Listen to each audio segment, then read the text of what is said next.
everyone. Thanks for joining us. So we're really at an inflection point when it comes to how we think about technology and our relationship with it. Tristan, how did we get here? Yeah, well, I think what's happened in the last year is that people woke up to the fact that technology is the largest invisible cultural and political actor in the world, that you could steer an election with technology. You could shape and harm a generation of children with technology. You could have an entire culture war of outrage driven by technology. And that it's because technology actually is persuasive, and people are realizing that this is not just a neutral tool, but that there's actually 1,000 engineers on the other side of the screen who have certain design goals which are to maximize engagement, and that produces these bad outcomes where outrage is very engaging, conspiracy theories are engaging, fake news is engaging. And Jim, why is this a problem? Well, you know, I run the biggest kids organization in the United States, so I don't know how many people are parents, but we have about 100 million users. And I will tell you that the great majority of our users, parents, kids, educators, are very concerned finally about how much time they're spending with this device because they feel addicted to it. They are concerned about some of the messages and images they're getting on it. And while common sense media is obviously pro-tech when it's used appropriately and wisely, we are, as you said, Alyssa, at a huge inflection point in terms of technology's relationship with society and specifically with kids and families. And for all the folks out there who are building important new tech innovations, taking into consideration the values and the well-being and the health and well-being of the kids and families in your audience is a fundamentally important thing to do. So what are some of the ways that companies are trying to get us hooked in spending more time giving our attention to our screens? Yeah. Well, so let's just set the stage for a moment. I think it's also really important to, when I say like the surface area of technology's impact, so how many people are jacked into Facebook? There's 2 billion people who use Facebook. It's about the number of notional followers of Christianity. 1.5 billion people use YouTube. That's about the number of notional followers of Islam. And people check their phones, the millennial audience, about this kind of audience, checks their phone 150 times a day. From the moment you set your alarm when you go to bed at night to the moment when you unset your alarm from your phone when you wake up in the morning. So they're checking it now. They're checking it right now. So we're really jacked in, right? And you think you control your thoughts, but when I was a kid, I was a magician, and you really learn that people's thoughts are not their own. If I control the thing you look at the first thing in the morning, guess what? The thoughts that start running into your head are not the ones that you chose. They're thoughts that come from designer choices on screens. And then what people don't, I think, have been awakened to the last year is that there's an entire discipline of persuasive technology where there's these tricks that people use to get people hooked. A simple one is the slot machine rewards. You want to make it so that when someone checks the app or pulls down to refresh, sometimes they get an exciting reward. There's 20 new tweets that are replies to me. Oh my God, me, the star of the show. There's new emails. Suddenly I got invited to speak at Collision. That's really great. And so when we pull and check refresh all the time, it basically turns our phone into a slot machine, and we're sitting there checking all day. I know I did it this morning. And no matter how much you know about that effect, it's still like you're a chimpanzee who knows that a banana works on you. It doesn't change the fact that a banana is really appealing to how our psychology works. Exactly. And Jim, what about when it comes to kids using apps? What are some of the popular ways that they're just... It's a huge deal. Look, this is an arms race for attention, and I'm serious. I look at it, you guys. Many of you are looking at your phones. You can't help yourself because you are addicted. When we did research on this, 60% of parents say that their kids are addicted to their cell phone. 60%. So the parents in the audience know that that's probably you're thinking about your own kids. And teens, about well over half admit that they feel addicted. So I can't speak for the people in the audience, but what I will tell you is it's an arms race for your attention. And so running the biggest kids media, tech, and advocacy organization in the country, what we're trying to say is you need a healthy balance. This device, when used wisely, is an extraordinary positive thing. But it also breaks down to the companies and their business models. So I think one of the things, since this is a tech conference, to understand is there are some companies out there who basically have an advertising-based business model, which may actually be true for some of you in the audience. But therefore, your goal is to have people spend as much time as possible on your app or your platform. That's why we've been going after Facebook and Instagram so heavily, and other companies like, say, Snapchat, where the goal is to keep you there in this arms race for attention. And by the way, that's not okay for my 7-year-old or my 9-year-old. There are a lot of other really important things in life than staring at your blank phone. And so the point is to find a healthy balance. But kids are much more susceptible to this because their brains aren't fully developed yet. Their prefrontal cortex has an ability to make good choices is not fully developed. And you're at the mercy of, as Tristan will say, 1,000 engineers behind the screen who are designing the most sexy, interesting thing possible to keep you coming back over and over again. So what we're saying is healthy balance. And then the other issue, which we might get into, is privacy, which, as a Stanford professor for the last 30 years, I would like to remind you, is a fundamental right in our society, and therefore a very, very important issue for us to deal with in addition to the issues around addiction. So you both are working on a Truth About Tech campaign. Can you talk to me a bit about that, Tristan? Yeah. And also in relation to that, I think it's important to outline what's different this time, because there's probably a tempting view that, well, we always worry about tech and kids, and the kids these days, and we always worried about TV and then radio and then newspapers. They're not going to talk to each other on subways. So what specifically is different this time? And there's 4 distinct differences. The first is that we're completely immersed, so we're in this very intimate relationship. So you were never intimately looking at television the first moment you wake up in the morning 150 times a day. The intimacy, the 24/7 nature, that's new. The ability to redefine our social relationships is totally new. Yeah. Think about a human animal called a teenager, and you have this human animal in a cage, and when they wake up in the morning, you can actually project onto their eyeball photo after photo after photo of their friends having fun without them. We've never been able to do that to human animals in all of human history, right? And we've created systems of artificial intelligence that are basically trying to calculate what's the best thing I can show you, so we have the best photos of your friends having fun without you. And that's what I think is really missed in this conversation, is that there's something distinctly new here. And so when you use the word addiction, it actually masks a much more complicated set of pulls on the human, physiology. So what are you doing to fix it with this campaign? So 4 things. First and foremost, we're really trying to educate the public about this. So that I would say is different, say, than a collision audience. But we believe that the average person here and around the globe needs to understand all the great things about technology, all the incredible things that it's done to transform our lives, but also the downside consequences when you have a lot of companies that are run by 20-something engineers who have sort of a libertarian philosophy about life and basically don't think through the consequences of some of the products that they create. Not because they're bad, evil people, because they haven't thought through the consequences. So step number 1 is broad public awareness. Step number 2 is holding the industry accountable. So whether it's Tristan and his colleagues from Google and Facebook, who are essentially whistleblowers, folks. These are people coming from the most important tech companies in the United States and globally, coming out and saying, yes, we intentionally designed it this way. So there's an element to reach the employees of the companies, but also at my level, it's to go to the people who run the big companies and say, what side of history do you want to be on? A question I would pose to many of you in the audience, in the bigger picture scheme of how technology is going to shape our societies. I think the third, so there's holding tech responsible, that's number 2.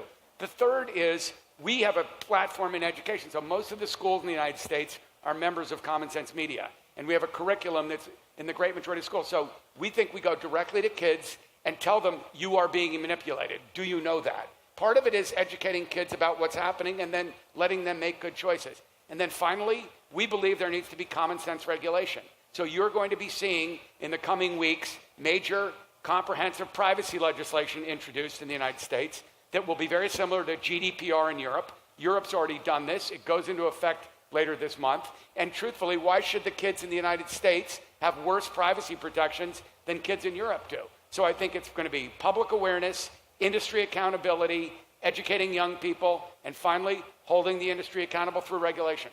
That'd be the 4 parts.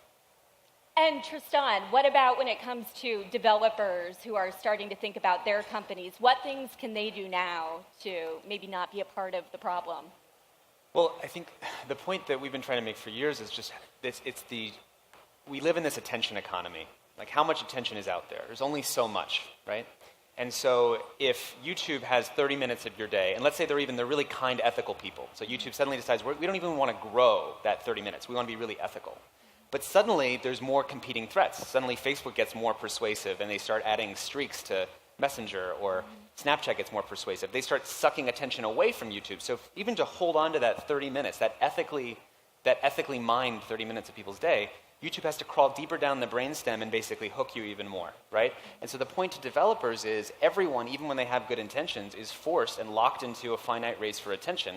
And the only way to fix that is to go up a level to the people who design the way that we compete for attention. And that's Apple and Google, because they make the devices. Yeah. So think of Apple and Google as like the urban planners. So, when you see that there's a city that's kind of broken and screwed up and there's crime everywhere, you don't say, let's just like throw away the city. You say, we screwed up on the urban planning. We need some zoning laws. We don't want to have just casinos built right next to my bedroom side table, which is what we have now.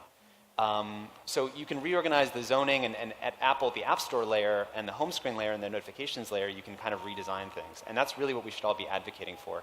And I think the thing for everybody in this audience is just to understand that this is a threat to everybody. I agree. This is not a threat to just those people over there. This is to all children.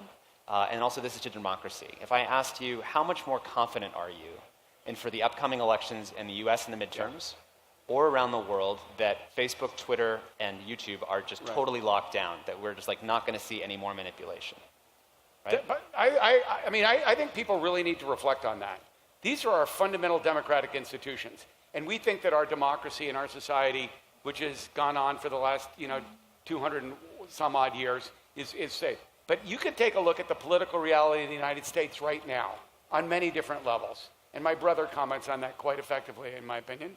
But you can take a look at what is being said in this right now and the threat to democratic institutions. It's a fragile situation. And the fact that our democracy was hacked in the 2016 election, the fact that the Brexit vote was hacked, is a really fundamental issue that should affect everybody, no matter what your politics are. And so you're talking about tech companies not being thoughtful and responsible enough about fundamental institutions and also about the well-being of kids and families. I'm sorry, what's more important than that? Yeah. And so that is a thing that has to happen. And by the way, I say this because many of you are developers and you're building products that are the next generation of awesome stuff that we can use, our kids can use, et cetera.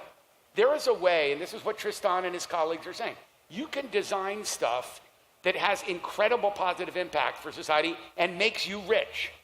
But you can do it with an ethical code that goes on and thinks about what the downside implications of some of that technology are. That's what we're really saying.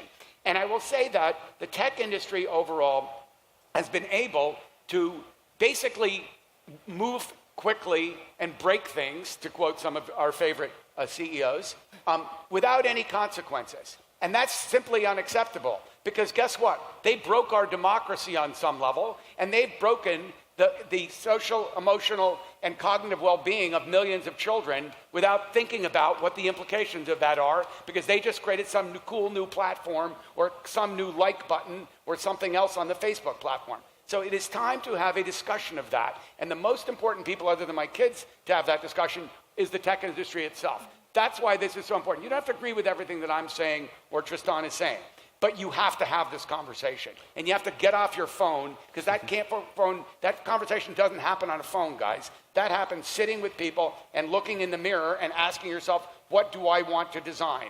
When my legacy is written, however many years from now, what did I do to make this a better world? That is the sort of the fundamental question we're asking. And the truth is, the last year has seen a sea change in public awareness of these issues. So Tristan, how do you measure success?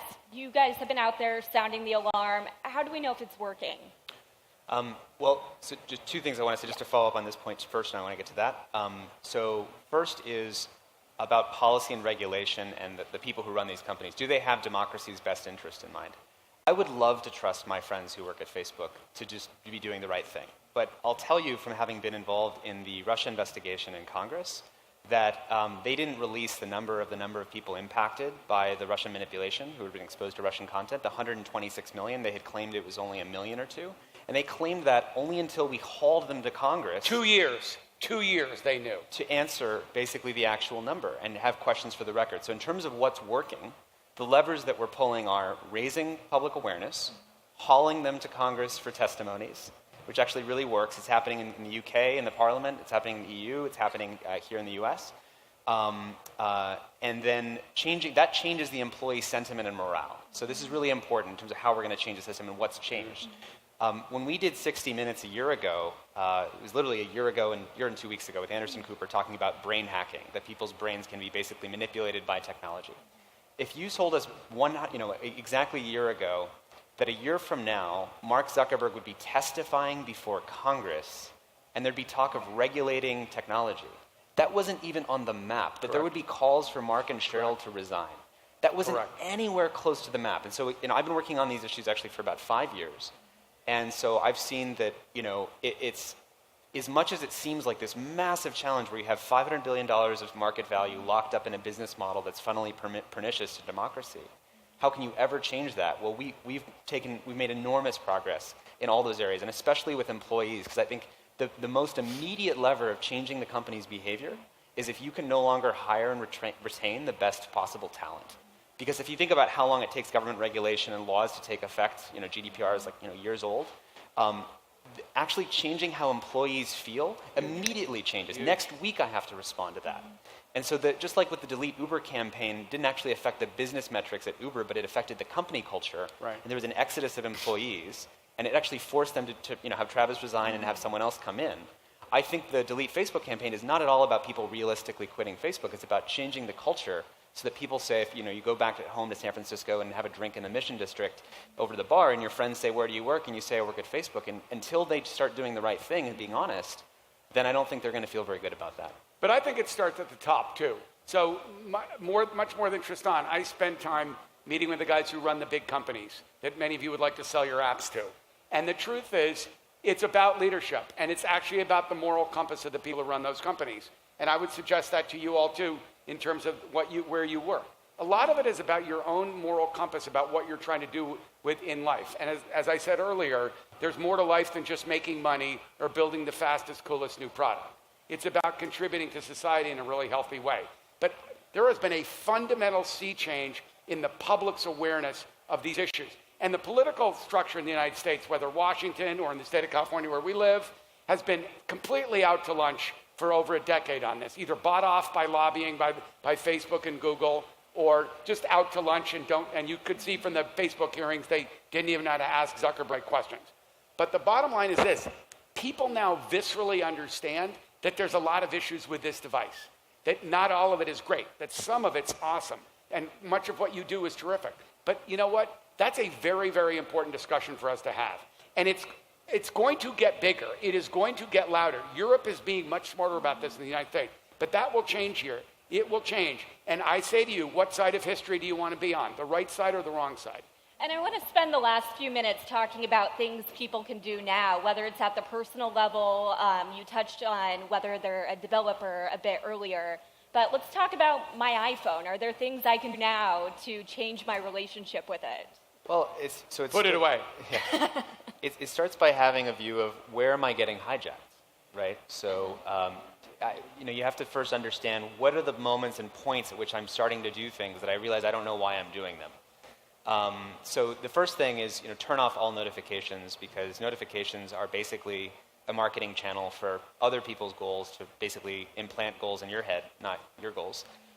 So most notifications you get on a phone are actually invented by machines, even when it's a YouTube channel that uploaded a new video and theoretically you followed that channel. When they send you that notification, it's because some YouTube growth hacker is sitting there saying, how can I basically manipulate you into coming back? Oh, I know, I'll send you a notification about this. Just turning all of that off really helps a huge amount.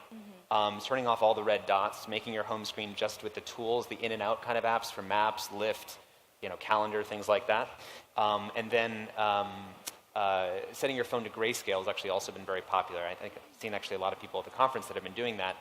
One of the important things about that is it shows you that when you look at your phone and it's in color, that without even realizing it, you start to see that it's basically activating some of the dopamine responses just by even looking at the color.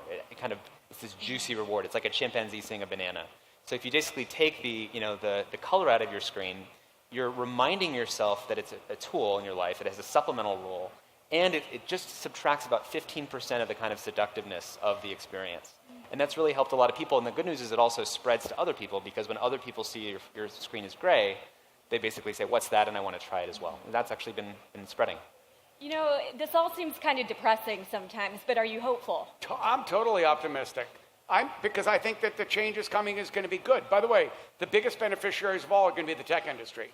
Because there's an existential threat right now to the Facebook brand, in my opinion, right? And I have said that directly to Mark and Cheryl and Elliot on multiple occasions to their faces. And it is an existential threat to their brand because the public is losing confidence in them. And they should have, by the way, given some of the behavior that that company exhibited over the past few years. But I think this is a moment of great optimism because in the end of the day, first of all, I think kids are going to ultimately come to a healthy balance on this. I hope so. But second, I believe the tech industry is going to be led by the employees and folks like Tristan and his colleagues at the Center for Humane Technology to try to do this the right way. And some of the big companies are going to lead the way, and they're going to split. The tech industry is not monolithic. They're going to split. But fundamentally, society moves slowly. I mean, it's incredible because of the pace of change in technology, but society moves slowly. But it's moving in the right direction on these issues, which is just a healthy balance. The one thing you said, specific stuff, I would tell you the most important thing you can do as an individual, first of all, if you're a parent, but it's also true as a friend, is be a good role model. Use your device in a healthy, thoughtful way. If you're a parent and you're constantly telling your kids to put it down, but then you're constantly glued to your own screen, that's a terrible role model. But I would even say that for all of you who aren't parents. It's look at your own behavior, model good behavior. That will lead to all sorts of good things. I'm actually very optimistic this is going to move in a healthy direction. I'm concerned about our democracy in 2018, however, until that gets cleaned up. And Tristan, I'll let you have the last word. Are you hopeful? There's a lot that the companies need to do between now and especially the midterm elections. Yeah. And my hope is that they develop better relationships with researchers who are the ones who are actually doing the research, finding out that the Russian content was much more aggressive than what they had first projected. It's because of outside researchers losing sleep. Those researchers are really valuable. They're people who don't get paid, who work really hard, who work late hours, and they try to sell stuff to, send stuff to journalists, and it gets spread. And I think that's a really critical component. And I think if you work at one of these companies, just realize that you're the first line of defense for democracy. I think World War III is playing out in information space, and we need, people to be on the board. Great. Well, thanks, guys, for a great discussion. Okay. Plenty more to Thank say. you.